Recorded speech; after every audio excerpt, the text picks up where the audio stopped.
These days, wherever we go, shopping, for groceries especially, one is bound to see what some would call the homeless, or beggars, or panhandlers.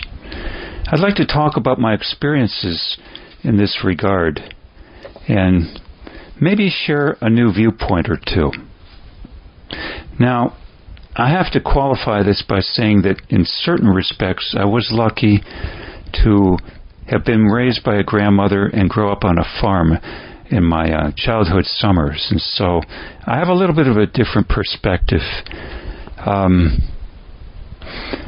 That was a gift perhaps that gave me a certain amount of compassion above average. And secondly, there's the matter of how I was raised in rural areas often in general. So I'd also say that when I say I, with regard to how I look at the quote-unquote homeless or panhandler, I'm talking really we, meaning whatever went into me. My grandmother's upbringing, my mother's, my father's, a great public education 40, 50 years ago, K through 12, and so on.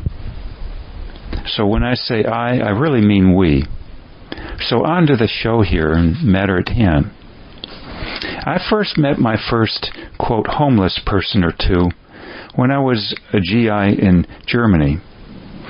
And I remember one day, on a river, there was a man with a van, and he was sitting in his van with the door open, perhaps playing a guitar or something and soliciting money. We might call them buskers, if you were, say, in a subway in England, for instance. I saw a number of such persons. Again, playing a violin or guitar, singing. Now, I suppose on a higher level we would call it a entertainer, such as a comedian or maybe even an actor or actress or dancer. So lest we think too much by the way of somebody putting on a little gig, even juggling or riding a unicycle, which I saw perhaps several times in California, and dancing in, of a sort, one-man dancing in very ritzy areas of San Diego on the ocean front. I would think maybe that's entertainment. And then I would extend this to perhaps the example even of a so-called panhandler or homeless person who hasn't given up as a form of uplifting or entertainment too. And you're giving them money, payment in kind. Perhaps not what it's worth actually. Underpaying. My next thought then was to when I was on vacation once in Europe, Scotland to be exact, about the age of 25 also. And there was a man who was looking hungry and so on in Scotland, and I asked a few questions and I took him to dinner to pay for his dinner and find out what his story was, etc. He told me this and that. That was a long time ago, but at any rate, I remember having to tell the restaurant personnel, who looked like they were about to call the police there, that he was a friend of mine and with me. Now, after that, I've done this a number of times, and again, I don't mean I mean we, as to what went into me to want to do this in the first place, to be curious, and not just compassionate. For instance, I've observed the following over the years, talking for an extended period of time, sometimes even recording them, that many of them had a bad turn in life. Or if you want to call going to prison and coming out and finding that no one wants to hire you unless you have an exceptional skill, such the phrase applies, be so good they can't ignore you or not hire you, I might add, you're going to have a very rough time, I think. In fact, I've read perhaps that some African Americans won't be hired for jobs because they're told their voice is too guttural. And so it's not all what it appears, I would say. Another woman, 70-something, asking for money on the corner of a box store of a very popular name, told me that she had just been robbed while going to the ATM for part of her monthly disability check. And by the way, she had just had diabetes and had a leg cut off. So she was there asking for money in her 70s with one leg missing, perhaps above the knee. And she had just been to a homeless shelter and found it horrible of sorts. So she went back to living in her truck at night and, quote-unquote, as we call it, begging by day. Now, I'll relate another story or two. My mother a year ago and I were dining in a restaurant, and the waitress, about 45 or 50, told us candidly that her son, I don't know, perhaps not long ago, had taken a fatal overdose at the age of 28.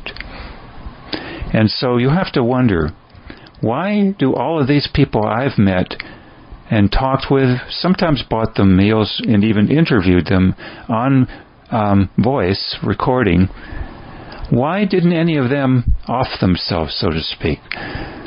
I know, for instance, even at a meditation center that I used to go to 15 years ago every Saturday, there was a man there who had a diabetes count of 400.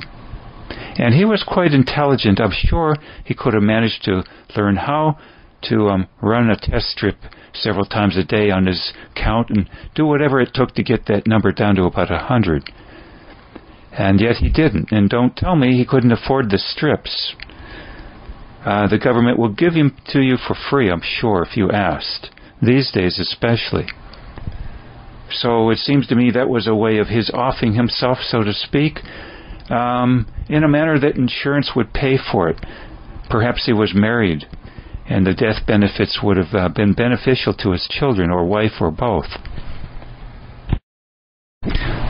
So that's my first thought then. The next time we see a so-called panhandler or beggar, we might ask ourselves, what maladies have they suffered in life? And then ask yourself next, what could they have done about it? Could they have gone to rehab, or could they have, quote, developed a clean record by exemplary performance in some jobs when no one would want to hire them in the first place? Unless, again, they have a superlative skill. Maybe they were once a surgeon and could do brain surgery better than anyone else on the block. And then you wouldn't mind hiring them, would you?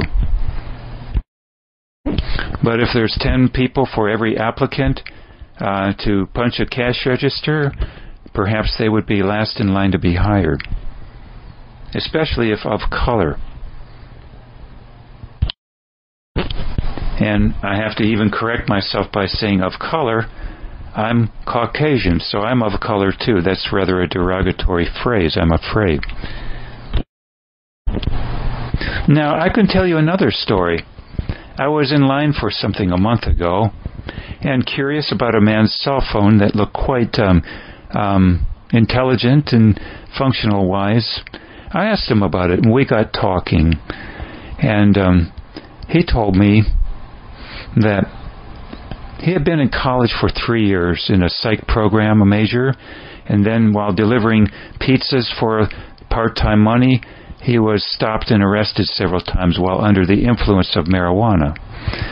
And then that was the end of his studies, so to speak. He had also gotten involved with a woman, and she became pregnant and had to be supported and this and that. They got married. So he was a forklift operator part of the time, but he told me he had a number of side hustles going, and his favorite side hustle that paid the most, after I asked him, what's the best paying side hustle you have? He said he drives up to Michigan and buys a boatload of marijuana and brings it back to my state and sells it. Well, I could use an extra dollar or two, and you know what? I did not ask him, and I don't mean I mean we again. Not to take credit, because I had great gifts, to not want to take the next step of asking him, can I be his next in line delivery man for him? Or how can I get in too? Or where exactly did he buy it in Michigan so I can copycat him? And I'm sure that information is quite available. I also have a person I know in a nearby town who sells CBD pills in his shop. And I'm sure under the counter, maybe a few other items too, that extend the limits of the law a little bit more once he knows who he's dealing with. So at any rate, strikes me that in certain states especially, selling this is quite a moneymaker. Another thing, I was in a small town in my state. I went to a laundry after camping to do some laundry, and I was told, this and that about many of the laundry machines being broken down, but he said, why don't you go in the back room? And I did, and it was a palace full of laundry machines. And he said he doesn't make a dime on his laundry facility, but the back end with the lottery machines brings him in $1,000 a week. And he has a special scheme by which no matter how much the person makes, he pays out immediately from his safe. He even paid out $6,000 at a crack once. And he said in the town of 15,000, there's 400 of these operations, or 400 machines perhaps, one or the other. So Chris Hedges once mentioned, by the way, and one of the leading newspapers in our state, that this is becoming an epidemic. I can also tell you that several people from foreign countries I know depend on their very livelihood in their gas stations they operate by the way of selling alcohol. And one of them told me that without getting a license recently to do so, when it wasn't previously available, his place would have gone under because of the cost of the lease for the place. So the next time we think about, somebody being a panhandler or beggar or whatever, bum we might call them even, I'd ask these questions. Why haven't they taken an overdose and done themselves in? And why haven't they found a legal way to do themselves in on a long-term basis, even obesity, or not managing your diabetes count as per the sugar? There is, of course, the phrase, what is the oldest profession known to mankind, or female kind? And, of course, selling drugs can be a rampant way. I would say not only the illegal type, but the legal type. And I can tell you, too, a master's degree holder in the helping profession once cracked a joke to me 15 years ago. He said, how can you tell a lawyer is lying? His lips are moving. Well, it seems to me that's a broad generalization. There are some fine lawyers, but there are also some lawyers who bend things more than a little bit, and the others don't seem to say much. And that could go for some other professions too. For instance, in the police profession in New York City, there was once a man, Serpico, who spoke up about certain activities in the New York police force, I don't know how many years ago, and he almost lost his life over this matter of quote-unquote corruption. I would say perhaps not total, but a blind eye sometimes is a form of tacit corruption, perhaps. At least that's what Wilberforce said before he managed to deal the last blow to slavery in England. I don't know what, in the 1700s? He was not too keen on the idea of turning a blind eye. Some might call it a form of aiding and abetting, even. I'd also say I was once in a small town 50 miles south of me, and near a major box store, once again, there was a sign in neon 20 feet high up, has said basically, don't give to panhandlers. I believe that was the exact word, panhandlers. Give instead to this or that charity. Well, I suppose so that the charity in turn could fund a, quote, homeless shelter. But, you know, I helped a man once outside of a major supermarket half a year ago who was on his last leg at 30, and I took him out for a meal. And then I tried in the time of an hour's or an hour and a half span to get him into a homeless shelter. And I called 4 or 5 of them, and none of them would take him in a 3-county radius. Not to mention he didn't have a car. I would have taken him. He had just finished up helping his grandmother for an extended period of time who had Alzheimer's, and the minute he died, the relatives still living threw him out on his ear so fast he didn't have time to grab his cell phone, upon which time he was homeless. And he was a fine, I don't know what it was, not architect, but maker of blueprints, but he was out of work at the time. It was the COVID time still, and so be it then. And the relatives had said he contributed to her death, an early death, even though she had Alzheimer's. I've seen that kind of thing before, perhaps. So I gave him a few dollars and wished him well, gave him my phone number, and I never heard from him again. He could have been floating up in a river the next day. I don't know. He could not get into any homeless shelter. So I suppose the homeless shelter he could get into is one called the training facility, as you might call it. We have one nearby. It's a prison. And I won't give the first 2 words of the name, but the last 2 words are training facility, which at one point, 5 or 10 years ago, served food, and the prisoners there not liking it too much, so they burnt it to the ground. Now, I'd have this to say about so-called homeless shelters. I visited once one. It was called the Hope Center. I'm not going to say which city it was in, but I went in, and at night everybody sleeps on the floor, at least 100, on very thin foam mats, and that's if you could get in. That was a long time ago, before COVID. And then during the day, about 8 a.m., you were kicked out into the elements about a mile or 2 from anything, including downtown area. How you were supposed to get to downtown, I suppose, by bus. If you could afford the bus, otherwise you would probably walk. Maybe you would get hit by a car occasionally. At any rate, if it were above 32 degrees, you were going to be kicked out. I suppose unless you had a doctor's order saying that you could stay indoors. And indoors, good luck finding an outlet to charge your cell phone. If you had one, you would be fighting over those outlets, and of course it would take 6 hours to charge your cell phone.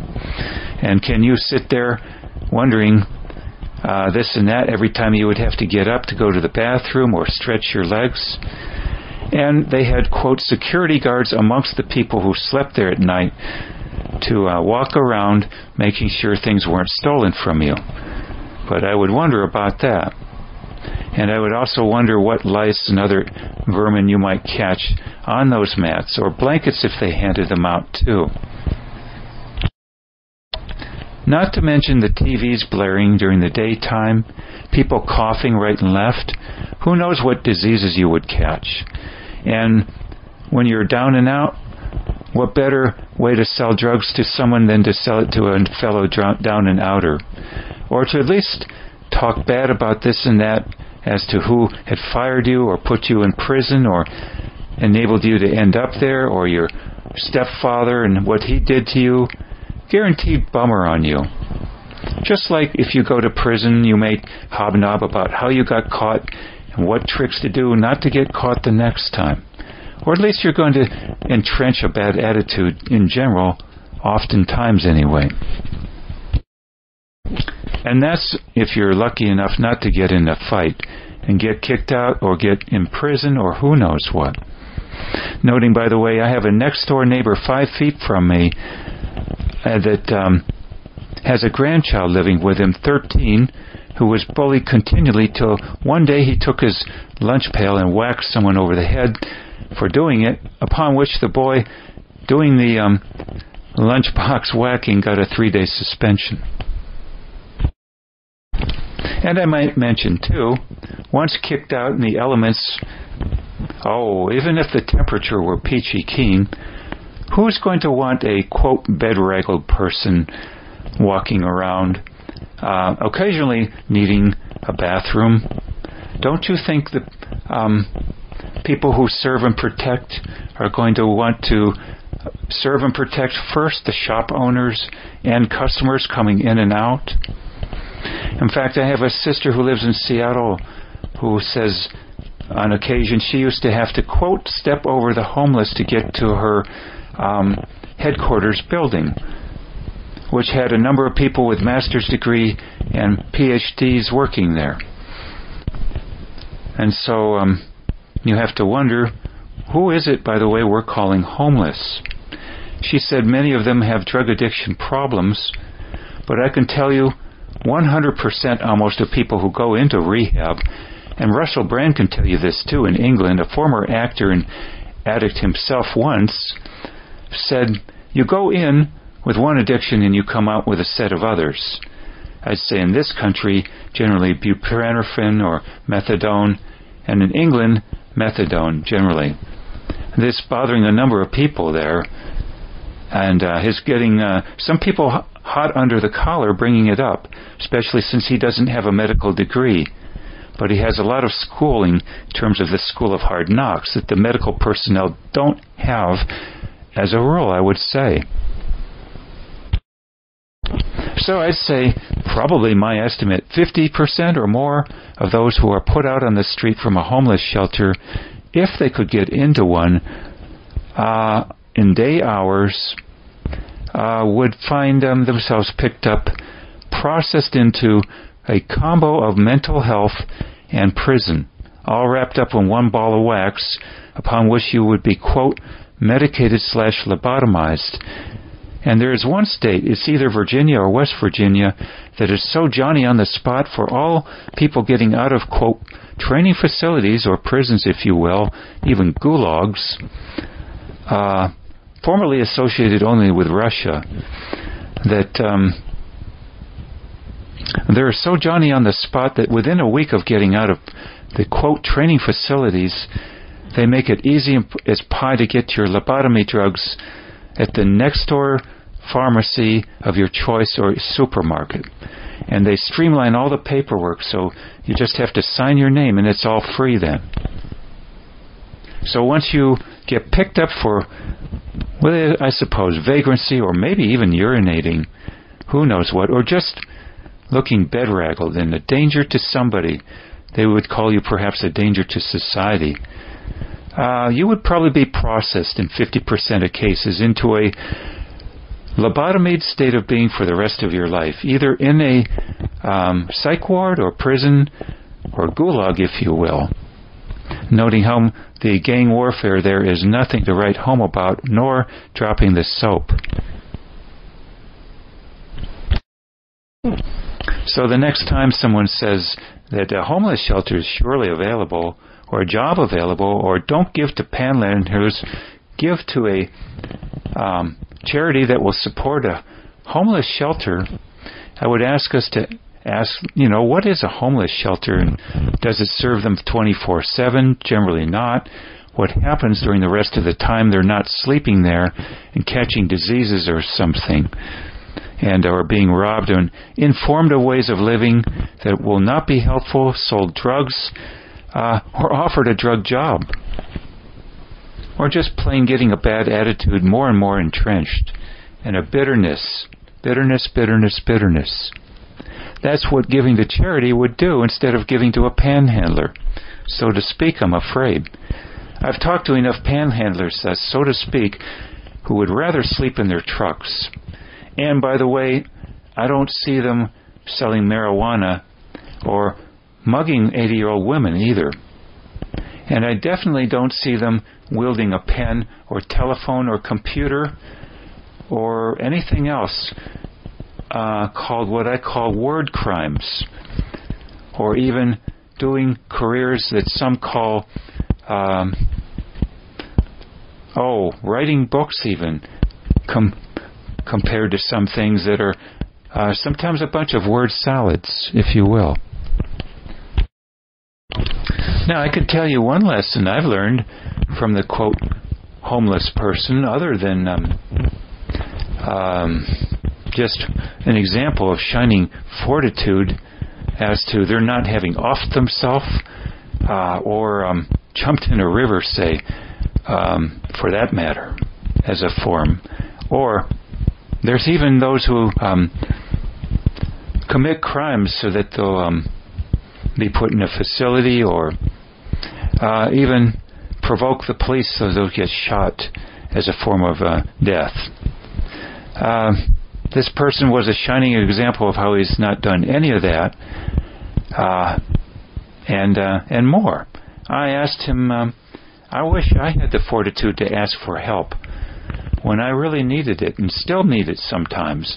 He told me a little secret. He said, you have to swallow your pride.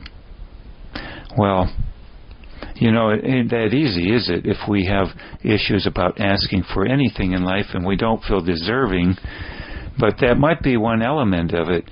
And I told him I would give him some money if he would consider it life coaching on how I could overcome elements of my feeling ashamed to ask for money or anything in life when I really needed it.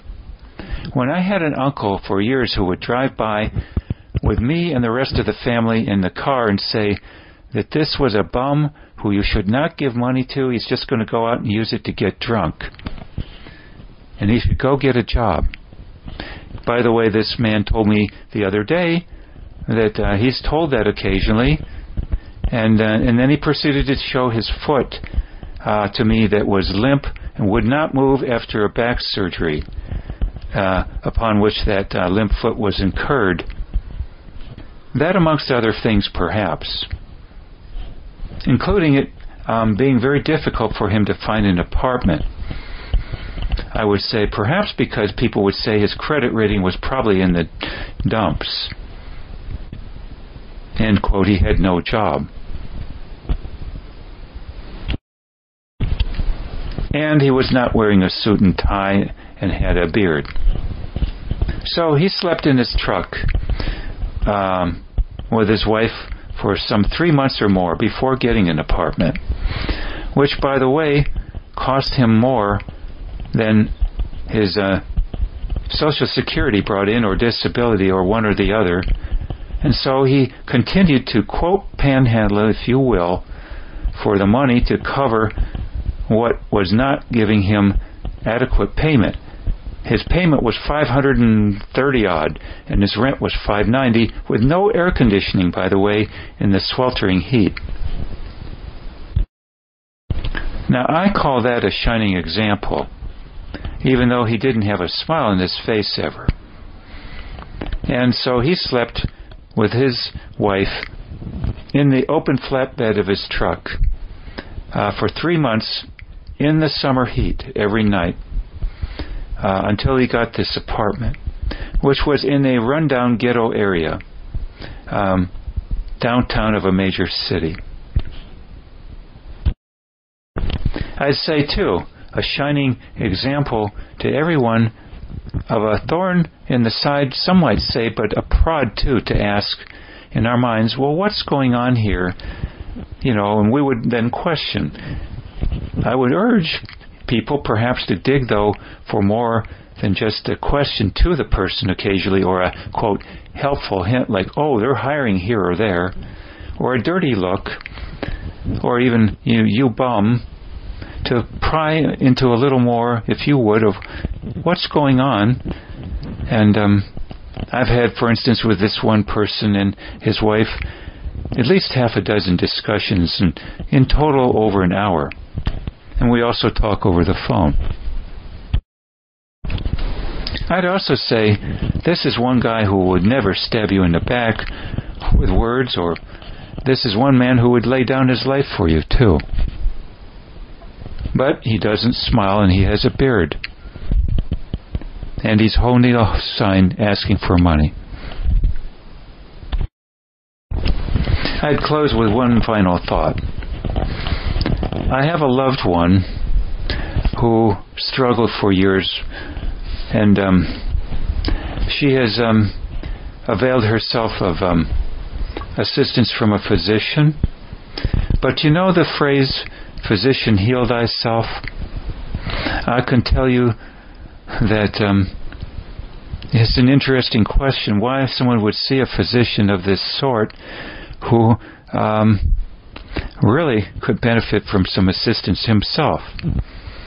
And the question being then, what kind of quality assistance is offered if someone is to turn to, quote, trained professionals for help? Often administered by force, I shall say. If you go to a homeless shelter, which is the approved channel in many instances, rather than, quote, begging or panhandling. So, wouldn't you think if even the, quote, best of trained professionals can't get it together? This individual, by the way, gone to some profoundly distinguished universities compared to some in our country to get a medical degree, and in practice now for decades upon decades, so you could say they had, quote, decades of clinical experience.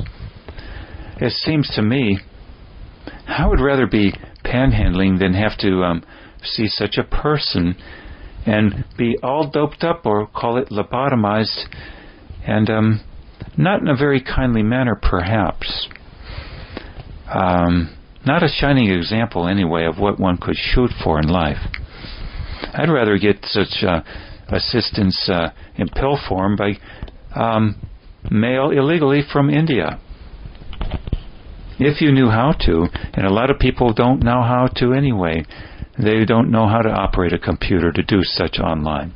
So what are the options then?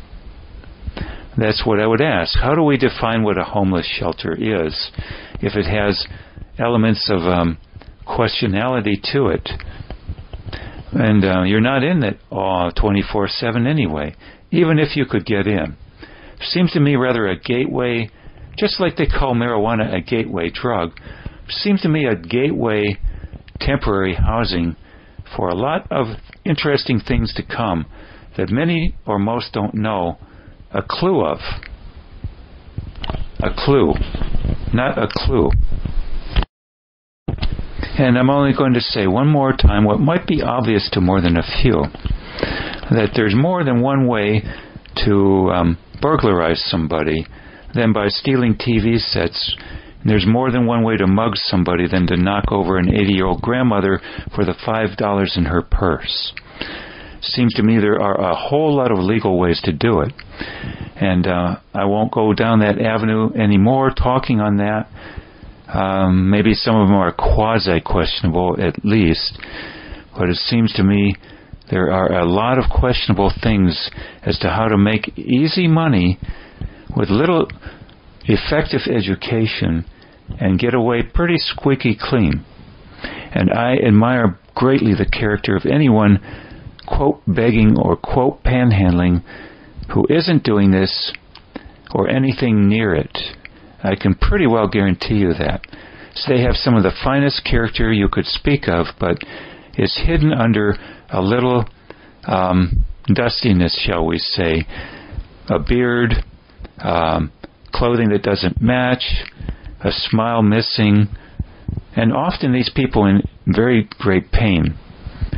The one man I mentioned, for instance, sleeping in the truck once for 3 months with his wife, having great back pain, and that after the surgery as well. I can tell you others I know too have had such maladies, so just food for thought here.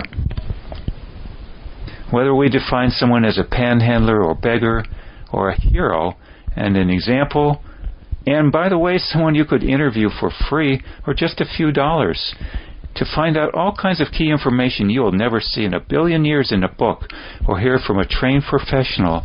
I can guarantee you that. You're only going to hear it from the horse's mouth, and it only costs you a few dollars and a smile and maybe a few repeat visits to show your sincerity before they open up and tell you the way it really is. That's it, brother. And I mean by brother any race, any color, any creed whatsoever, in any age. Me now at 61.